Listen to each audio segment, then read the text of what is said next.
It's tough when you first leave a narcissistically abusive relationship without realizing it. Your partner has started to make more and more of the decisions, and over time, you've given up yourself, betraying yourself and your sense of safety. So, how do we begin to rebuild trust after this kind of loss? Thank you so much for joining me today on Breaking Free from Narcissistic Abuse. I'm your host, Dr. Carrie Kerr-McAvoy, a mental health specialist with over 20 years of counseling experience and a narcissistic abuse survivor. In this episode, we're going to examine why reclaiming our self-integrity and learning to rely on our intuition is often challenging in the beginning. We're going to also talk about a few practical steps to start your healing journey. And by the way, if you missed it, the interview with Sandra L on November 10th went fantastic, and the replay video is now available for purchase. We're going to talk about a lot of her points that she made during that interview and in her work. I'm thrilled that you're here with me today. Remember to subscribe to this podcast so you don't miss future episodes, and leave a review and let me know what you think of the show. And finally, thank you so much for your donation to this listener-supported podcast, because together we're shedding light on all things related to abuse. So with that said, let's listen into this replay of a TikTok Live. So today we're going to talk about recovery, trauma recovery after abuse, because that's something that a lot of us are struggling with. I had a conversation last night with a couple friends, and we were talking about our life now. Both of them are in a relationship. One is in kind of a new relationship. I just restarted trying to meet people to see if I can date. We got to talking about this process of how do we get into the realm of trusting ourselves to pick friends, to date, to take risks, to try new things after you've suffered such devastating experiences, after such negative experiences and abuse. Because abuse, narcissistic abuse specifically, is an erosion of your sense of self. This is one of the reasons why it's now thought of as one of the most damaging form of abuse, because not only does brain damage to us through the prolonged cognitive dissonance, but also that it is an erosion of our trust in ourself. I was reading Sandra Brown's book, Women Who Love Psychopath. I cannot say enough about that book. This is the author we'll be interviewing. This is what the webinar is about. It's going to be about predatory behavior, what happens in predatory behavior, who gets picked for by predators, why. By the way, most of what you hear, I'm sad to say, on these platforms is wrong. It's wrong. This woman has done 30 years of research, actively looking at the victim profiles, what makes us vulnerable, and why do predators pursue us? What is it they're looking for? She's actually talked to them. She's worked with predators, and she's done huge studies. In the realm of psychology, you want a subject size of 30 people. That's when you know you've got something statistically significant. Hers was 600 couples. That means that her outcomes on her studies are reliable. It's a huge, huge sample size. She blew away most of what has been seen as norms about what makes the victim profile. So the things that you have heard, like, for example, it's just you struggle setting boundaries. No, that's not the issue. Or if you heard someone say, you're just codependent and you came from a bad home, that's why you fell for this guy. No, that's not true either. So that's why I really want you to come to this webinar, is because you will learn so much about yourself and what made you vulnerable, so that you can go out and then do this differently going forward. Because it's not just about love relationships, frankly. These qualities of ourselves are things that shape everything that we do. It's what makes us successful and good team players, but it also are the things that then make us vulnerable in relationships, whether it's with families or with friends, or, where you're at church or wherever else that you're doing things. It makes you vulnerable in general. So these are the things that is really important for you to know, so that you can protect yourself better everywhere in all relationships. One of the things she found was she looked at this big study, and she calls it pathological love relationships. She looked at all, and it was mostly women were her subjects, which is why it's gender specific. because she didn't feel it was accurately fair to apply this to both men and women, although I think there are some generalities that you can make. But what she found was that 90% of those who got caught up in an abusive relationship, 90% who suffered narcissistic abuse reported PTSD symptoms. They had post-traumatic stress symptoms. I'm sure you're not surprised. I'm sure most of you would say, oh yeah, I know that I'm struggling. But for those of you who don't really know what PTSD is or CPTSD, let's stop for a moment and define it, because I think it's really, really important. So at first it takes an unusual event, something that's not a normal day event. So in other words, it can't be that you had a near miss on the road. It's got to be something a little more extreme than that. It has to be something that most people don't experience. So you have to have a traumatic experience. And then the mind, in a way to protect yourself, has a way of reacting to cope with what happened, what you experienced. It has to make sense of it. So it does some things in order to protect you when you're experiencing a traumatic event. One, for example, is you go into fight or flight mode. We've heard a lot about that, how your body gears up and prepares itself to meet the challenge. Your heart speeds up, your digestion stops, your blood pressure rises. Like if you were in the wild and you stumbled across a bear, you would need all of this physiological reaction to prepare you to run or hide or try to survive or whatever you're going to do in that situation. But what happens in these abusive relationships is we go into this fight or flight state, but it's a chronic state. It's because the threat happens over and over for extended periods of time. So as a result, your body actually ends up getting stuck in this state. You get into a high kind of reactive state, or a high arousal state, we call it. I struggle with the word arousal because people tend to think of sex. We're not thinking of sex. We're just thinking about physiologically, your body's in a state of readiness to protect yourself. But you also are having a lot of an emotional interior experience. When someone is threatening you and scaring you or putting you into a bind that you can't get out, or cutting you down, criticizing you, you're having an emotional and psychological experience. And the mind has to figure out how it's going to survive this attack. One of the things we tend to do is we numb out. We actually dissociate, which is where your mind mentally, your sense of reality, your sense of self, you sort of separate that from the moment. You kind of get out of yourself, out of your body, out of your head, out of your emotions. It kind of varies on the levels. You get this separation that happens as a way to protect yourself, and you're numbing, and you learn to do that. You kind of learn to go quiet and still. And part of that is, again, for survival, because if you think back to this, say you encounter a bear, you don't really want your anxiety to get in the way of you doing something to save yourself. It makes psychological sense why that happens. So as all this is happening, then you end up, when you're on the other side of the event, you need to process it and kind of understand what's happened. But for a percentage of us, and interestingly enough, they say after most traumatic events, 60% of us recover well. But what Sandra Brown found in her research was 90% of people described this as traumatic, but 75% were not recovering well from it.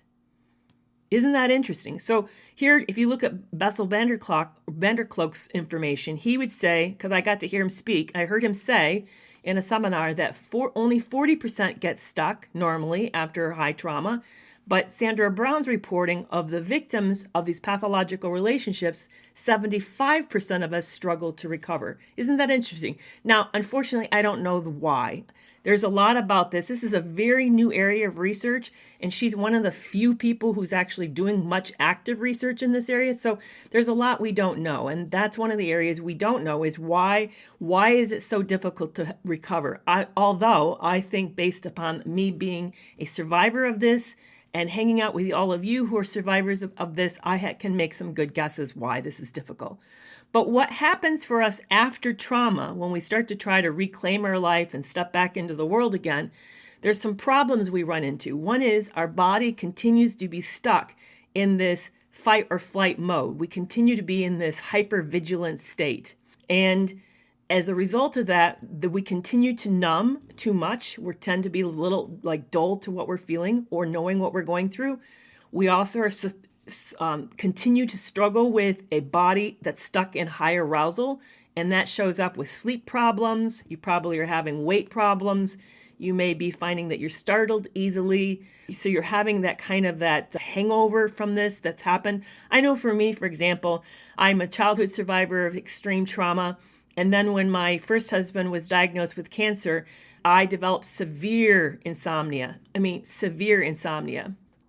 Your body is stuck in this high state of arousal and you're struggling with all these issues. So you're numbing, you're hypervigilant because you're now like your body's stuck in this high alert state. You're having all these struggles. And then you're having triggers so you have these breakthroughs where something happens. And it happened to me this week. Back to that discussion. I was talking to somebody last night and, oh, no, it wasn't. I was having a business meeting with somebody and there was some drama going on at a business level in my life. And next thing I know, my hands are shaking and clammy. I'm actually reacting. I'm acting like I'm going back to what happened to me with this narcissist. I'm acting as if it's happening all over again. And I could clammy hands and I'm barely able to cope. You have these moments where it just like unexpectedly in the last place you need, you're being overwhelmed again by the situation. How are we going to recover our life? How do we heal enough so that we can make good decisions, like make new relationships and friendships, like get into dating life again, like renewing the things that we were doing before all this happened and we stopped doing it for whatever reasons, like re-entering the work world or whatever it is that you really want to do in your world? How do we then take this back for ourselves?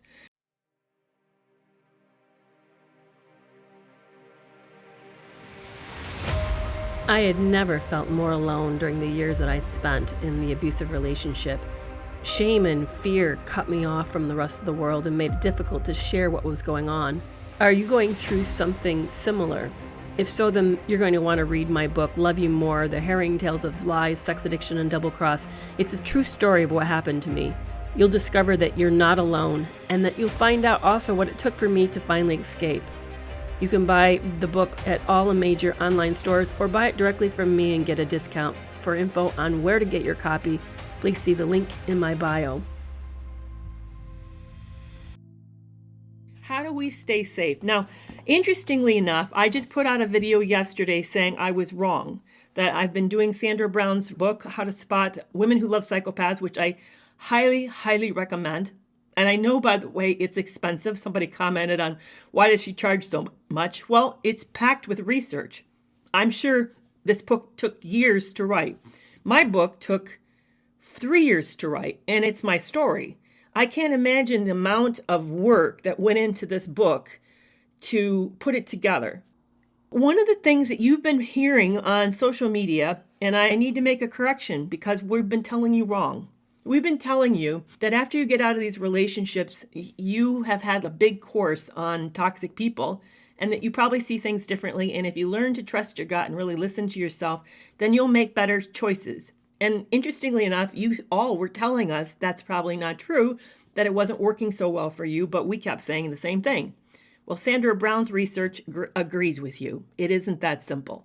So I want to unpack why it's not that simple today. It's not simple because the PTSD and CPTSD is causing emotional numbing. That means you're really struggling to have a sense of what you're feeling in the moment. And a lot of us have mistaken our gut instinct or intuition for anxiety. They're very different things. What is it when it's intuition saying that you're in danger? And how does that differ from fear? And how does it differ from anxiety? Intuition, and not all of us are equally good at this, by the way. So if you have ever taken the Myers-Briggs inventory test, you may know whether or not you're a sensor or you're an intuitive. So sensors tend to pick up stuff around them using their senses, and people with intuition tend to somehow pick up on another level. I don't really get the difference, but we kind of know without knowing how we know. So if you're an I versus an S, you'd need to know that. I's or N's, I'm sorry, you're N versus an S. That's the difference. Sorry, N versus an S. N's on the Myers-Briggs tend to be a little bit better with intuition. Not necessarily, but just tend to be a little bit better. But the problem is most of us have been trained out of listening to our intuition.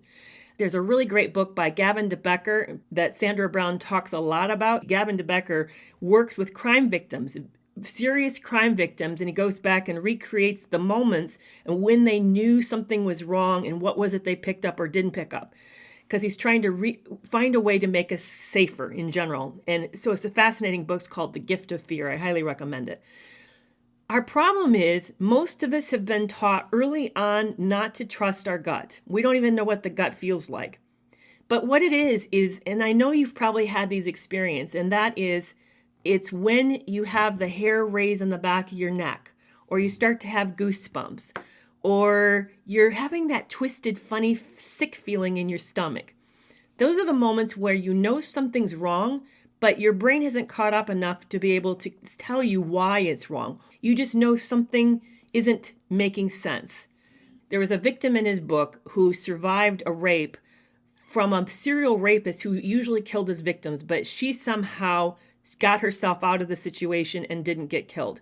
He walked her back through the event, and there was a moment when the assault was over, and he left her alone and went to the kitchen, and she got the nerve. I don't know how she did this, because I don't know if I could have done this. She followed him out, snuck behind him, and then went past him for the door. And so Gavin DeBecker asked her what made her think to do that. Why did she do that? And she remembered back, and she remembered that he closed the bedroom window. It had been open. And somehow she realized, without realizing, that he probably was going to kill her, and he wanted not to have any sounds escape the apartment. So something about her recognized the closing the window as a sign of danger, and that made her do this super brave thing of sneaking past down behind him and getting out of the house. Isn't that amazing? But most of the time we've found a way to not really pay attention, or our fear of the circumstances or our anxiety is so hard that we often talk ourselves out of it, and we end up not taking care of ourselves and protecting ourselves better, which is really, so there's one problem. And the other problem is PTSD works against us. Again, as I mentioned, the emotional numbing makes it hard for us to know what we're feeling in the moment. So if we're not really registering what we're feeling in the moment, then how do we register whether or not someone's safe or not safe? So there's things that kind of come into that make it hard. And then there's another factor, and I thought this was fascinating. One of the things that we don't evaluate about ourselves is how likely are we wanting social harmony? Are we a big advocate for a person who wants everything to go easy and not to cause conflict? Or are we somebody who doesn't mind being antagonistic? A lot of us who find ourselves in these relationships have the personality styles where we like to be agreeable. We like to be cooperative. We don't really like to cause problems. We go along. We're a good team member. We're a good teammate. Well, unfortunately, that correlates with a personality style called we're a low harm avoidant person, which means we tend not to be conflictual. We tend not to be very paranoid. We tend to assume good things about people and to not make waves. So that works against us. There's an analogy that Gavin DeBecker uses in his book, and then Sandra Brown talks about in her book as well. I bet you there's a scenario where, and I'm gonna put a video up on this. The scenario is you're alone at a hotel. You come up to an elevator. The elevator door opens, and there's a man standing in it and standing by himself. And he says to you, "I'm going up," and you are too. If something says to you in that moment, "Don't get on." There's something off about this guy. You don't know why. You really don't know why, but your gut says, "Don't get on." And you know that if you refuse, you're going to have to say to him, you're indicating to him that something's wrong with him, and that you know something's wrong with him. And that's socially embarrassing. You're going to make him uncomfortable. A lot of us, especially those of us who've been victims of abuse, would go ahead and get on the elevator because we don't like making people feel bad. We're more likely to risk ourselves than to confront the other person and face the awkwardness of that situation. I don't know how many times in my relationship with my ex, when there was a moment where he put me on the spot, where I had to, if I said something, let me give you for instance. So we had his niece come visit, and I paid for her ticket. She didn't have the money, and we wanted her to come for a visit, and the ticket to go home had been bought. One day ahead, her grandmother passes away, and she knew her grandmother was ill. But one day ahead, her grandmother passed away, and she wanted to go home. That meant I had to buy a new ticket. He asked me, would you send her home? Can you pay for another ticket and send her home?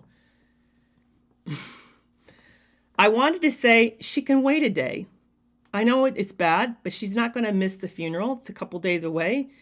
This was what happened. She made the choice to come with grandma sick. It's a decision she made. That was a risk she took. And I also wanted to say, or I don't mind her going home, but I'm not paying for it. She can pay for it, or maybe family can pay for it. Maybe you can find the money and pay for it, as long as it's not my money, but I'm not paying for it. But you know what? I didn't. Though I was furious as hell, I went ahead and paid for it because I didn't want to rock the boat. Now, how many times is that similar situation happened to you, where you got put in a position where you knew that the stance that's more protective of you, more reasonable of you, made you look bad, made you look like a bitch, made you look mean, made you look insensitive, it wasn't socially appropriate, but you knew it was the right decision because it was the safer decision, but you didn't have it in you to sort of tolerate whatever that is that we feel. We didn't do it. So that we end up then opting into the direction of what's not in our best advantage. We essentially get on the elevator with somebody who probably is dangerous.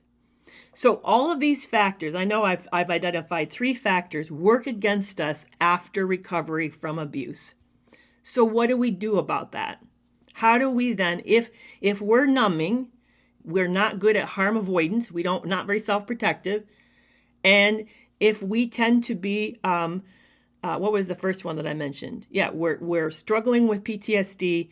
We have the personality who's nice and easygoing, and we're not really well in touch with ourselves. So then how do we get better at protecting ourselves in general? How do we then move on the other side of this and start to spot craziness and spot dangerousness? That's the challenge all of us are facing. And unfortunately, the research isn't out there yet. There isn't enough. Like I said, this is a very new topic and there's not a lot talked about it. So there's not a lot other than we need to really come to know ourselves. We need to really get in touch with our feelings. We need to begin really actively working on calming our nervous systems down. We need to recognize our vulnerabilities and where we're bad at setting good protective measures for ourselves. I don't want to say boundaries because I think you can have good boundaries, but when you're put in that bad spot, it's very hard to be unpleasant. Well, we need to be practicing at becoming unpleasant and becoming comfortable with putting ourselves first. These are all things that are not natural to our personality style, which is, again, why I think it's so important for you guys to come to the webinars, because these are the things we're going to be talking about. What makes us at risk for being selected, which is not codependency, not boundary issues, and how can we work against our hardwiring, our personality hardwiring, in order for us to be better at taking better care of ourselves and then picking up and spotting predators before we get into the next relationship, whether it's with our family, with our friends, at the job, or in a romantic relationship. So one of the things I'm doing, so let me tell you, because I can't say just do A, B, C and make it better for you, but one of the things I want to tell you is notice when you're numbing out. Get really good at identifying when you're getting triggered. Work with somebody to help you around those issues, like get EMDR, see a coach, see a therapist. Start to get help so that you can get better at managing your overwhelm, your high arousal from being gone through something very traumatic. That's one thing that really helps. Take assertiveness training. Practice being assertive and being unlikable in small, easy situations like the cashier at the grocery store, or someone trying to help you at the gas pump, or some moment that is a throwaway moment that you'll never have to face this person again. Practice at saying no and doing the uncomfortable thing that would protect you that you typically don't do because you're just so used to being nice. Really take those steps and work at that. getting in touch with your feelings. Really know what you're feeling and when you're feeling it. That's hard for me. One of the things I did, I found, and you can find it online, it's really easy, find a big feeling list, a big, huge list of all the possible feelings. Atlas of the Heart, Brene Brown's a really great resource if you want to buy a book, but you can just get a sheet of feelings. They're all over the internet. And set a timer during the day, throughout the day, like maybe 4 times a day, just have it go off. And the assignment for yourself is to say, what am I feeling? I need to identify 2 to 3 feelings. And it can't be I'm tired and bored. Don't let those be your cop-outs. But practice at learning to identify subtle feelings like, I'm feeling a little awkward, or, I'm feeling embarrassed. Like earlier, somebody said I was talking too fast. And if you watched my face, you saw me blush. I knew I was feeling a little bit of shame and feeling bad that I was talking too fast for somebody and making them having a hard time keeping up. I get triggered too. And when I get triggered, I talk faster. Get good at identifying your feelings so that you're not dissociating and numbing out. Figure out what your triggers are and work through them with working through a coach or an EMDR specialist so that they're not such severe triggers. Discover your personality traits. Find out if you're high in agreeableness and conscientiousness. And then, like I said, come to the webinar and learn why those qualities, although fantastic qualities, what we would call super traits, work against you when it comes to predatory people, because they're looking for that in you. That's what makes you vulnerable. So those are some ways in which you can begin to sort of reclaim and start to heal and learn to get better. And the other thing is make sure you surround yourself with people who are healthy people. Because one of the things I had to do was I had to clean house with my friendships. I found out that I'd surrounded myself with a lot of toxic people, and I didn't really realize it because I'd gotten used to it, so that I didn't know that there was just lots of not good people in my life. But get a good support system and then run things past them. This is really hard for me too. I have a lot of shame. I'm aware of my shame. It doesn't overwhelm me. I can even tell you I felt shame a few minutes ago. I'm not undone by that. What I did find shameful was when I met somebody and I was missing some of the red flags. I felt bad that they had them, like it was my fault that they had these problems. Now I'm realizing, you know what? That's them. That has nothing to do with me. I have no ownership over their bad decisions or their funny lifestyle. So now when I have a friend, I can say, hey, I just met somebody and this person told me these things about them. So what do you think? Is that a red flag? Or should I wait and see? Or should I block this person today? Now I seek input out a lot better because I'm not so anxious about what people think just because somebody I happened to met had that quality. For some reason, my boundaries were really permeable and way out there with other people. So these are the things that you sort of learn about yourself. And when you learn your bents and your biases, you can work against them. Wow. Well, that was a lot today. I want to ask you a tough question. How is your healing going? I've been thinking a lot about those first early days after I left the bad marriage, how confused I felt, the intense pain I had. One of the things that I did that was the best decision I had made at the time was to jump into an online group for survivors. These other women became my lifeblood. I scheduled my week around those appointments because I felt like this was a group of people who understood what I was going through. The camaraderie and safety I felt there was so healing. So that's why I started a group of my own called Toxic Free Relationship Club. It's now hosted on Facebook, and the entry into it has also changed. If you'd like to become a member, please join by becoming a subscriber on Ko-fi. Once you join, you'll receive an invitation to the group where you'll not only receive the online support, but also steep discounts on my resources and a monthly group video chat. If you'd like more information, please see the show notes for the link. And I will see you back in a week, and I hope that your holidays over the Thanksgiving is wonderful and blessed. And until Monday of next week, bye-bye. Bye-bye.